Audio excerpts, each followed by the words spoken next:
India TV 9 news Maharashtra. सोमवारी पहाटेचा सुमार सगळीकडे धुलीवंदनाची तयारी सुरू होती। बीडमधील रामतीर्थ परिसरात राहणारा 22 वर्षांचा कृष्णा जालिंदर बोळे आपल्या मित्रांसोबत होळी आणि धुलीवंदन करून येतो असे सांगून घरातून निघाला। कोणाला ठाऊक होतं की आई वडिलांना मारलेली ही त्याची शेवटची हाक ठरेल। शिरूर रोडवर नागऱ्याची वाडीजवळ काळ दबा धरून बसला होता। एका भीषण अपघातात कृष्णाचा जागीच मृत्यू झाला आणि एका हसत्या खेळत्या कुटुंबाचा आधार कायमचा हिरावला। कृष्णा आणि त्याचे मित्र 2 गाड्यांमधून मोठ्या उत्साहात एका रिसॉर्टकडे निघाले होते।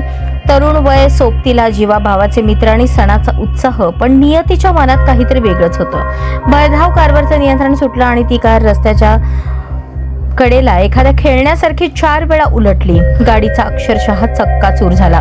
गाडीत बसलेल्या कृष्णाला सावरण्याची संधीही मिळाली नाही। ज्या हाताने धुलीवंदन खेळायचे होते ते हात रक्ताने माखले आणि कृष्णाचा मृतदेह रक्तबंबाळ होऊन पडला होता। कार उलटत जाऊन थेट शेतातील एका विहिरीच्या कठड्याला धडकली।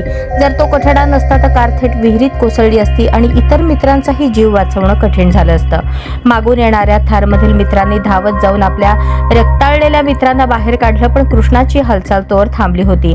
आपल्या लाडक्या मित्राचा मृतदेह हातात घेऊन जाताना त्या तरुणांच्या डोळ्यात पाणी होतं।